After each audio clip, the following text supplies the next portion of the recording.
আলহামদুলিল্লাহ। তা আমার এক নতুন ব্যবসার সাথে পরিচয় করে দেয়। এটা হচ্ছে আমার জৈব সারের প্রজেক্ট মধুপুর বারো বাজার। এখানে 1 একর জায়গা নেওয়া হয়েছে, প্রায় 12 লাখ টাকা ব্যয়ে আমরা এখানে কিছু ঘর নির্মাণ করছি এবং কাজ চলতেছে। এতদিন শুধু আমার জৈব সারের প্রজেক্ট ছিল যে মুরগির বিষটা থেকে উন্নত মানের স্টোবাইট কম্পোস্ট সার তৈরি করতাম, যেটা সাধারণ সার থেকে আলাদা। এবং এটার পরিচালক ময়মনসিংহ কৃষি ভার্সিটির যিনি এনিমেলসের হেড ডক্টর মুখলেসুর রহমান সাহেব, ওনার তত্ত্বাবধানে একটা গবেষণা প্রজেক্ট। এটা ইনভেস্টর আমি। তো এখানে হচ্ছে সার রাখার জন্য, বস্তায় ভরে শ্রমিকদের থাকার জন্য, এবং সেখানে শেডগুলো দেখেন যে এখানেও কাজ চলতেছে। ওইখানে শেড আছে এবং বিশাল 1 একর জায়গা আছে এখানে। তো এখানে এখন ইনশাল্লাহ শাকসবজিও আমরা চাষ করব এবং মুরগিও এখানে ফার্ম দেব। কারণ কি, যে আমরা আলেমদেরকে যে কর্মশিক্ষা দিতেছি তারা প্র্যাকটিক্যালি যেন শিখতে পারে। মাঝে মধ্যে পিকনিক করার জন্য মধুপুর চলে আসবে, এখানে অনেক কিছু ঘুরে দেখার আছে। এখানে আরো ইনশাল্লাহ জৈবে নেব, ওনারা এখানে থাকতে পারবে।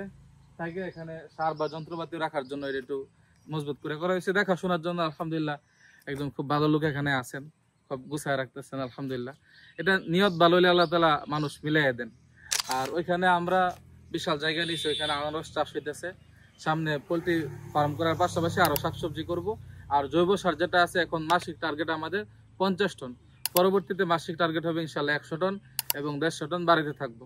কারণ এই জৈব সারগুলো কি করব, আমি বিভিন্ন মাদ্রাসায় দেব। প্রথম দিকে আমি ফ্রিতে দেব, তো তারা এরকম কৃষি কাজ করবে। যখন ভালো ফলন দেখবে, মাদ্রাসার বোর্ডিং এ সাপোর্ট হবে, অনেক স্বাবলম্বী হবে মাদ্রাসা, তখন তারা একদম আমার বানানোর যে খরচাটা আছে ওই মূল্য দেবো। আর যদি কোনো মাদ্রাসা শিখা যায় বানানো, এরপরে তারা তাদের মতো বানাবে। আপনাদের কাছে দোয়া চাইতেছি। আমার যে তাফসীর বিভাগ চলতেছে, 20 জন উলামা আছে, যারা আসতে চান কুরবানি পরে ইনশাল্লাহ আরো আসবেন।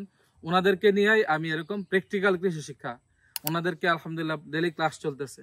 এরপরে এখানে আইসা ওনারা প্র্যাকটিক্যাল করবেন। এখানে 1 একর জায়গা নেওয়া আছে, আরো ইনশাল্লাহ 3 একর 4 একর 5 একর যা নিতে চায়, এখানে প্রচুর জায়গা আছে। এখানে কৃষি প্রজেক্ট বাড়ানো হবে।